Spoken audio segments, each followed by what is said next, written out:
দেশের গণতান্ত্রিক আন্দোলনের যিনি সবসময় নেতৃত্ব দিয়েছেন,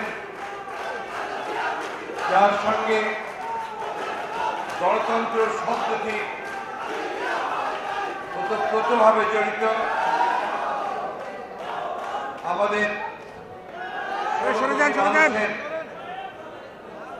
প্রাণপ্রিয় নেত্রী দেশনেত্রী বেগম খালেদা জিয়ার সুচিকিৎসা এবং নিঃশর্ত মুক্তির দাবিতে বিএনপি আয়োজিত আজকের এই গণ অনশন কর্মসূচিতে উপস্থিত আমাদের বিএনপি জাতীয় স্থায়ী কমিটির সম্মানিত সদস্যবৃন্দ, ঐক্যফ্রন্টের সম্মানিত জাতীয় নেতৃবৃন্দ, 20 দলীয় ঐক্য জোটের সম্মানিত জাতীয় নেতৃবৃন্দ, বিএনপি সম্মানিত কেন্দ্রীয় নেতৃবৃন্দ, এই গণ অনশনে অংশগ্রহণকারী প্রিয় ভাই ও বোনেরা, আসসালামু আলাইকুম। বক্তব্য আমরা সবাই অনেক শুনেছি। আমাদের মূল যে কথাটি, সেই কথাটি হচ্ছে যে কোনো মূল্যেই দেশনেত্রী বেগম খালেদা জিয়াকে মুক্ত করতে হবে এবং সেই মুক্তি আন্দোলন আমাদেরকে অবিলম্বে শুরু করতে হবে। বন্ধুরা, আমি খুব সংক্ষেপে বলছি, তার চিকিৎসা হচ্ছে না, তাকে তার মতের বিরুদ্ধেই, কারণ বারবার আমরা বলছিলাম যে তিনি যেটা চাচ্ছেন তাকে বিশেষায়িত হাসপাতাল তার চিকিৎসা করা, সেখানে না করে তাকে আবার সেই পিজি হাসপাতালে নিয়ে আসা হবে। পিজি হাসপাতালের বিরুদ্ধে আমরা বলিনি, আমরা যে বলতে চেয়েছি যে পিজি হাসপাতাল কি সরকারি হাসপাতাল, সেখানে সরকারের নিয়ন্ত্রণ থাকে সবসময় এবং সরকার সেই নিয়ন্ত্রণ করে তার চিকিৎসাকেও পরিচালনা করতে চায়, সেই জন্য তিনি সেখানে সুচিকিৎসা পান না।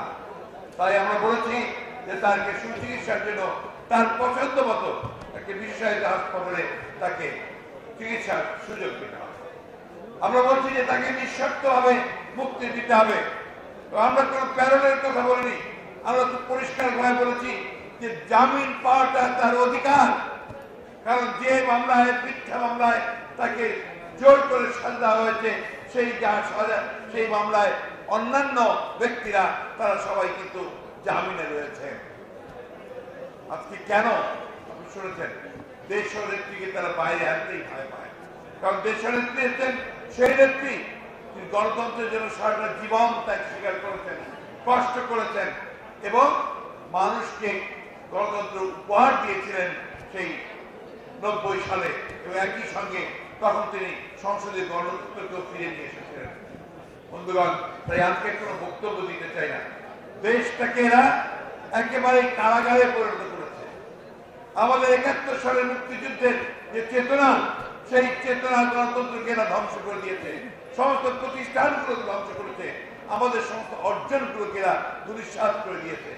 তাই এই দেশকে বাঁচাতে হলে, মানুষকে বাঁচাতে হলে, ভবিষ্যৎ প্রজন্মকে বাঁচাতে হলে দেশ ও নেত্রীকে বাইরে নিয়ে এসে তার নেতৃত্বে আজকে এখানে গণতান্ত্রিক আন্দোলনের মধ্য দিয়েই গণতন্ত্রকে পুনরুদ্ধার করে নিয়ে আসতে হবে। এটাই হচ্ছে আমাদের লক্ষ্য। আসুন, আমরা আজকে এখানে অনেক আলোচনা হয়েছে, আমরা সবাই ঐক্যবদ্ধ হই এবং জনগণকে ঐক্যবদ্ধ করি, দেশনেত্রীর মুক্তির জন্য ঐক্যবদ্ধ হয়ে আমরা দেশনেত্রীকে মুক্ত করি এবং গণতন্ত্রকে পুনরুদ্ধার করি। এই হোক আজকে আমাদের অঙ্গীকার।